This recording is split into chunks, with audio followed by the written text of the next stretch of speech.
Vous êtes sur Mindseeder. Et si la clé du bonheur et de la réussite, c'était de se lever tôt? C'est la découverte qu'a fait un Américain, Hal Elrod, et il nous l'explique dans son livre Morning Miracle, offrez-vous un supplément de vie. Alors pour commencer, qui est ce fameux Hal ? Je vais faire un rapide résumé de sa vie parce qu'il a quand même une histoire incroyable. 1999, à seulement 20 ans, il devient le meilleur commercial d'une société de marketing aux USA. Famille, amis, argent, on peut dire que tout lui réussit à cette époque. Malheureusement, sa vie va basculer le 3 décembre.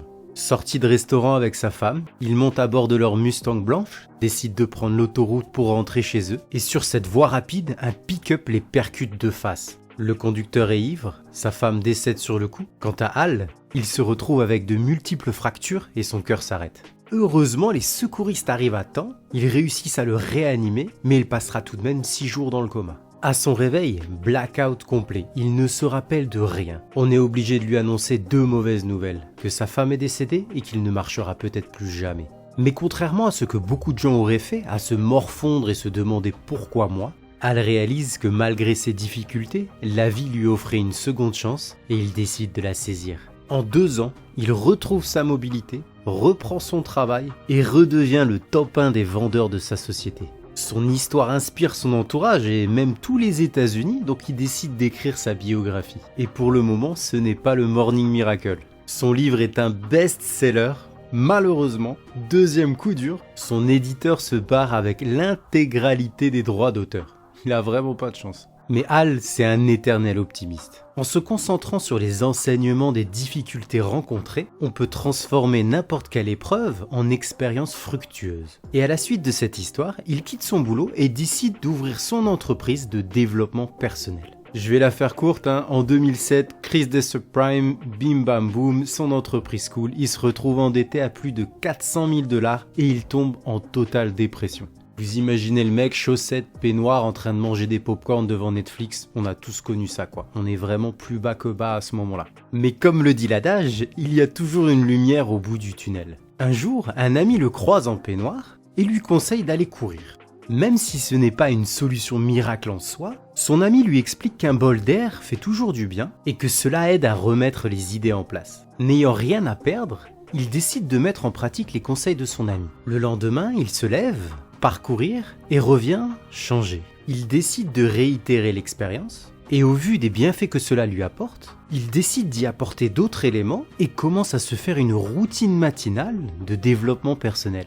Son entourage le trouve soudainement revigoré, plein d'énergie et ils veulent comprendre comment cela se fait. Hal partage son expérience, ses amis décident de le suivre et un effet boule de neige se crée autour de sa technique révolutionnaire. Il est contacté de partout, on parle de lui sur les réseaux, il devient l'inventeur du Morning Miracle. N'est-ce pas magnifique cette histoire ? Et bien sûr, il a écrit son livre pour partager sa technique dans le monde entier. Et on va voir ça tout de suite. J'espère que je ne vous ai pas perdu en chemin en racontant son histoire parce que je la trouve presque aussi intéressante que son livre. Passons dans le vif du sujet avec la technique du Morning Miracle. Alors sur le principe, c'est très simple. Le concept est de se lever 1 heure plus tôt pour se créer une routine matinale avant de démarrer sa journée classique. Vous retiendrez que j'ai bien dit sur le principe, parce que je vous vois déjà me jeter des pierres rien que sur le fait que j'ai dit faudra se lever plus tôt. Alors oui, ça fait peur, on a toujours l'impression d'avoir moins, on perd 1 heure de son sommeil, mais écoutez quand même ce que l'on y gagne. Gain d'énergie,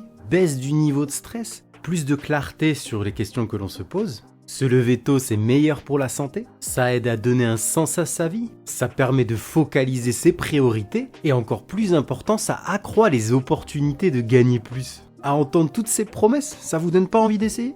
Alors la question de pourquoi le matin, on est beaucoup plus frais, au calme et notre esprit est beaucoup plus productif quand on démarre la journée. L'idée, c'est de se lever 1 heure plus tôt pour suivre un programme 100% personnalisé. 1 heure répartie en 6 étapes de 10 minutes. On va se mettre en situation, vous êtes au calme, vous dormez paisiblement, et d'un coup, votre réveil se met à sonner. C'est difficile mais levez-vous quand même, si vous appuyez sur le bouton retarder le réveil, imaginez que c'est comme si vous criez à haute voix « Je n'aime pas la vie !» Alors on n'attend pas, on se lève car la routine nous attend. Ah oui, j'allais oublier un petit conseil, pensez à boire un grand verre d'eau dès que vous sortez du lit car votre corps se déshydrate pendant votre sommeil. La première étape, on va commencer par 10 minutes de silence. Alors on peut être assis, dans le silence, prier, méditer, voire même se concentrer sur sa respiration. Le but est de chercher l'apaisement. On remplace nos matinées mouvementées par la paix. En deuxième étape, on va faire 10 minutes de lecture. Optez de préférence pour un livre sur le développement personnel ou qui vous aidera à répondre à certaines de vos questions. On a souvent une pile de livres qui s'entassent sur la table de chevet, c'est à leur tour de rentrer en scène. J'avais déjà expliqué dans l'une de mes vidéos l'importance de la lecture pour l'ouverture d'esprit. En lisant seulement 10 minutes par jour, on peut lire jusqu'à 2 bouquins par mois. En troisième étape, on va faire 10 minutes d'affirmation. Cette étape consiste à lire à voix haute des affirmations sur la confiance en soi. Alors de prime abord, ça va en amuser plus d'un de s'imaginer se parler à soi-même. Mais quand on y réfléchit, quand est-ce qu'on prend le temps de vraiment se parler à soi-même?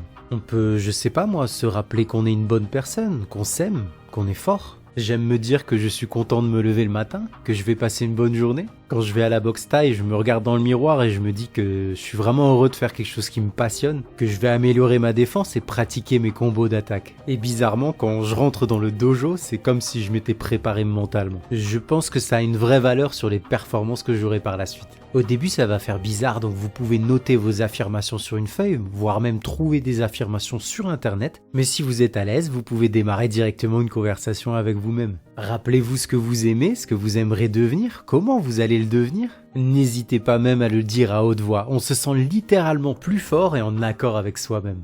La quatrième étape, 10 minutes de visualisation. Alors il ne faut pas confondre avec la méditation qui est dans le but de se détendre. La visualisation est dans le but de se projeter comme si on était dans notre propre film. Il faut s'imaginer notre chemin jusqu'à l'obtention de notre objectif. Et plus on y ajoutera de détails, et plus on arrivera à ressentir les choses, à s'imaginer vraiment vivre la scène. Cette visualisation stimule notre esprit. Elle permet de mieux se préparer aux situations que l'on va vivre, de gérer le stress, mais surtout de garder une motivation sur le long terme.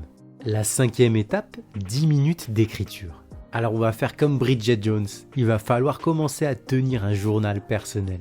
Vous pouvez y noter tout ce qui vous passe par la tête, bonne ou mauvaise chose, le but c'est de partager avec vous-même. L'intérêt est de garder un écrit de ce que vous avez pu ressentir à un moment précis. Écrire permet de poser les choses, donner des mots à des sentiments, il permet de mieux se comprendre.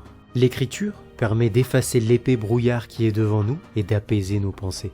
Sixième étape, 10 minutes d'exercice physique. On a passé un bon moment posé, maintenant c'est l'heure de se lever du canapé. Tony Robbins dit toujours « le mouvement crée l'émotion », donc il est temps d'aérer notre esprit. Pompes, abdos, pilates, yoga, petite course matinale, c'est à vous de voir, faut juste faire un petit peu de sport. De préférence c'est en extérieur, mais si déjà vous faites l'effort de vous lever le matin, vous pouvez rester à l'intérieur, je ne vous en voudrais pas. Et franchement, c'est un bon petit échauffement pour bien démarrer la journée. Voilà, on arrive à la fin de cette routine matinale, cette routine de développement personnel. Il n'y a pas besoin de miracle, c'est vraiment à la portée de tous. Si vous préférez vous lever un peu plus tard et commencer par 5 minutes par étape, c'est amplement faisable. Je vous demande juste de tester pendant 1 mois. Et après, on en reparle. Je vous promets que ça va vraiment changer votre façon de voir les choses. Grâce à cette technique, certaines personnes ont repris goût à la vie, d'autres ont trouvé un emploi, osé prendre leur vie en main. Dans tous les cas, des millions de personnes ont fait l'éloge de ces bienfaits. Et je suis persuadé que vous y trouverez votre compte. Donc ne faites pas comme 95% des gens qui ont une vie médiocre et se contentent de peu. Rejoignez les 5% qui prennent le temps d'essayer de changer le cours des choses. Malgré ma motivation, je suis conscient qu'il paraît insensé pour beaucoup d'entre vous de se lever le matin. Mais je pense profondément que le Morning Miracle peut améliorer votre vie. Retenez bien cette citation. Si tu veux une vie différente, tu dois vouloir faire quelque chose de différent. Je vous souhaite d'atteindre vos objectifs. Abonnez-vous si la vidéo vous a plu. Ciao ciao.